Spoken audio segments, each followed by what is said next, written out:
بالتاخیر اس عظیم شخصیت کو دعوت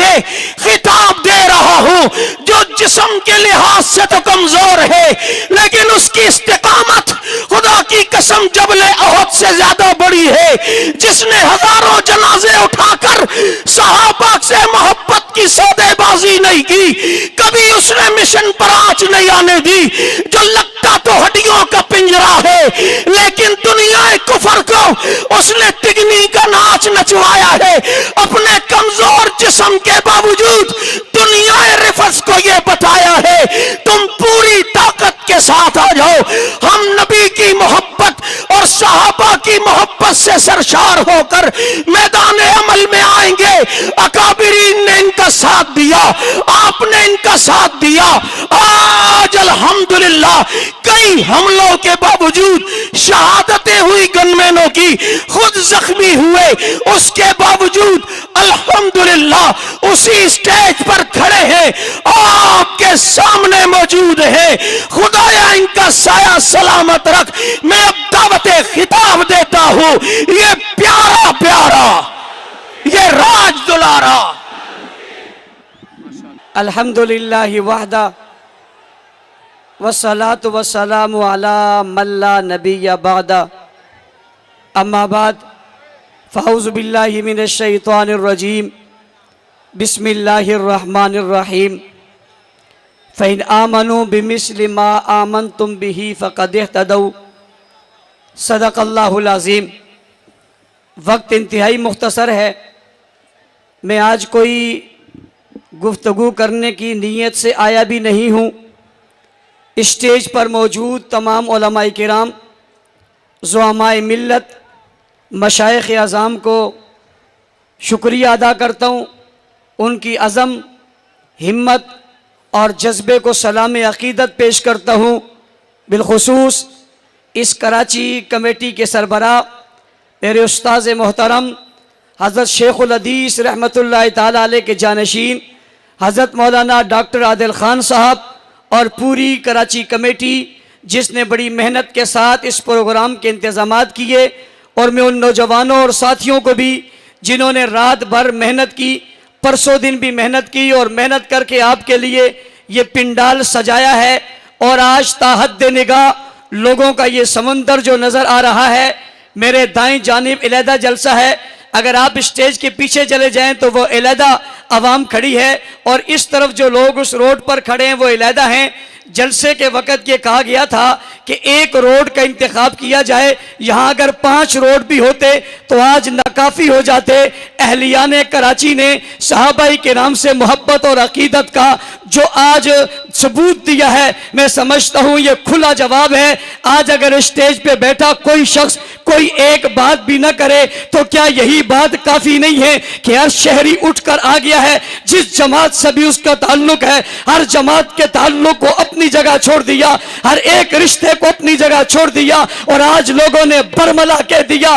مسئلہ جماعتوں کا نہیں ہے، مسئلہ نبی کی جماعت کا ہے۔ اور آج یہ ٹاٹے مارتا ہوا سمندر عوام کے سروں کا سمندر کہہ رہا ہے ہم کل بھی صحابہ کے غلام تھے، ہم آج بھی صحابہ کے غلام ہیں۔ گستاخی کرنے والوں یاد رکھو، صحابہ کے غلام جانوں کے نذرانے دے دیں گے مگر صحابہ کی گستاخی برداشت نہیں کریں گے۔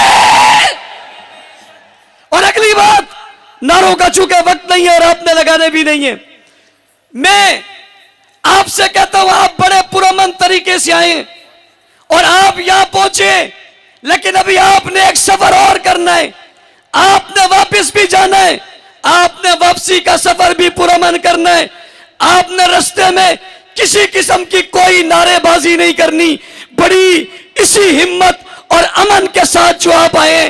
ایسے ہی آپ نے جانا ہے۔ حضرت اقدس ہمیں آئندہ کی پالیسی دیں گے، آج ہم نے ثابت کیا ہے، اکابرین نے ہمیں جو کہا ہم نے آج عمل کر کے بتایا۔ انہوں نے کہا پرچم نہیں ہونے چاہیے، ہم نے پرچم نہیں آنے دیے، نعرہ نہیں ہونا چاہیے، ہم نے نعرہ نہیں لگنے دیا، ہم نے ثابت کیا ہم اکابر کے بزرگوں کے خادم ہیں، اور یہ آج کے لیے نہیں ہے، آئندہ بھی انشاءاللہ یہ عزم رہے گا اور اسی طرح چلتے رہیں گے۔ دوسری بات حضرات، بزرگوں نے اور اکابر کے وہ بیانات اور وہ پیغامات آپ نے سن لیے، شیخ الاسلام حضرت مولانا تقی صاحب کا آپ نے پیغام سنا، دیگر بزرگوں کے پیغام آپ تک پہنچے، قائد وفاق المدارس قاری حنیف جلندری صاحب کا پیغام ہم تک پہنچا، ارباب اقتدار، سیاست دانوں، مذہبی لوگوں، ریاست کے لوگوں، ہمارا نقطہ نظر،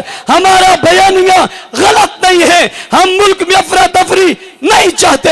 انتشار نہیں چاہتے، فساد نہیں چاہتے، فرقہ واریت کو بڑھانا نہیں چاہتے، ہم ملک میں امن چاہتے ہیں۔ اس لیے اتنی بڑی گستاخیوں کے باوجود اسلام آباد میں ابو بکر صدیق کی تکفیر کی گئی، اس تکفیری گروہ نے لاہور کے اندر خلفائے راشدین کی توہین کی، نبی علیہ السلام کی بیٹیوں کا انکار کیا، کراچی کی دھرتی میں چوک پر، روڈ میں، دن دیاڑے سورج کی روشنی میں حضرت معاویہ اور ابو سفیان کو برے الفاظ سے یاد کیا گیا، اور الفاظ ان کے ذریعے استعمال کیے گئے، وہ کسی بھی لائق اور کسی بھی عام فرد کے لیے بھی استعمال نہیں کیے جا سکتے۔ سوال یہ پیدا ہوتا ہے، محرم کا مہینہ گزرا، ربیع الاول کا مہینہ گزرا، ہماری 35 سالہ تاریخ گزری ہے، کوئی ایک دن بتاؤ جس میں ہمارے اسٹیج میں سے کسی نہ کسی بزرگ کی، کسی ولی کی، کسی کتب کی، کسی ابدال کی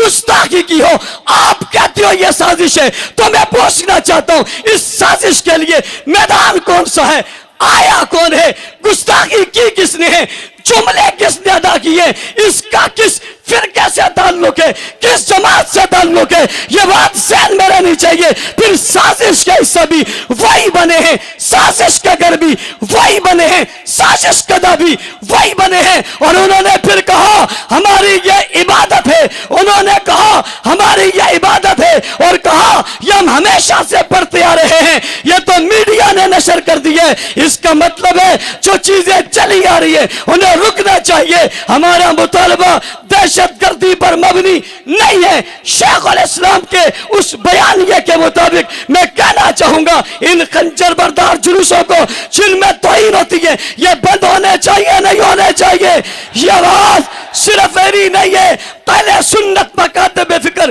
بریلوی اہل حدیث سمیت تمام اس پر متفق ہیں۔ ان گستاخوں میں، جن جلوسوں میں جو گستاخی ہوئی اسے رکنا چاہیے، ستیہ بات کرنا چاہیے۔ ہماری یہ ابتدا تھی، آغاز تھا، ہم یہاں جمع ہوئے، قائدین محترم، مشائخ اعظام، علماء کرام، اشارہ آپ کا کام ہوگا، آپ کے اشاروں پر جانوں کو لٹا دینا ہمارا کام ہوگا۔ اصحاب رسول کی عزت اور ناموس کے لیے، ختم نبوت کے تحفظ کے لیے تمہیں جانوں کی ضرورت پڑے گی۔ اکابرین ملت، آپ اپنی درسگاہوں سے، آپ اپنی قیام گاہوں سے، آپ اپنے مدارس سے اعلان کریں گے، ورکر، کارکن، جانشار، وفادار، انشاءاللہ آپ کے قدموں میں ہم دیر کر دیں گے۔ یہ قوم، یہ لوگ، یہ بستیاں، یہ شہر، یہ علاقے، یہ جوان سب آپ کے حکم کے منتظر ہیں۔ جو ہوگا کرو گے یا نہیں کرو گے؟ کوئی ہاتھ نیچے نہیں ہے، یہ سب کہہ رہے ہیں ہم عزت ختم نبوت کے لیے، تحفظ ناموس صحابہ کے لیے تیار ہیں۔ میں پھر وقت زیادہ نہیں لینا چاہتا، مغرب سے پہلے آپ حضرات نے جانا بھی ہے، مطالبات جناب قراردادوں کی شکل میں آپ کے پاس آ گئے ہیں، انہیں دہرانا نہیں چاہتے۔ میں صرف یہ چاہ رہا ہوں کہ ان روڈوں پر صحابہ کی گستاخی ہوئی تھی، آج ان قائدین کی موجودگی میں آپ صحابہ صحابہ صحابہ صحابہ صحابہ صحابہ صحابہ صحابہ صحابہ صحابہ صحابہ صحابہ صحابہ کر کے قوم کا پیغام دیں گے۔ تم نے جن کی گستاخی کی تھی ان کے نعرے ہر جگہ لگ رہے ہیں۔ میں پوچھنا چاہتا ہوں، نبی نے کلمہ پڑھایا، پڑھا کس نے؟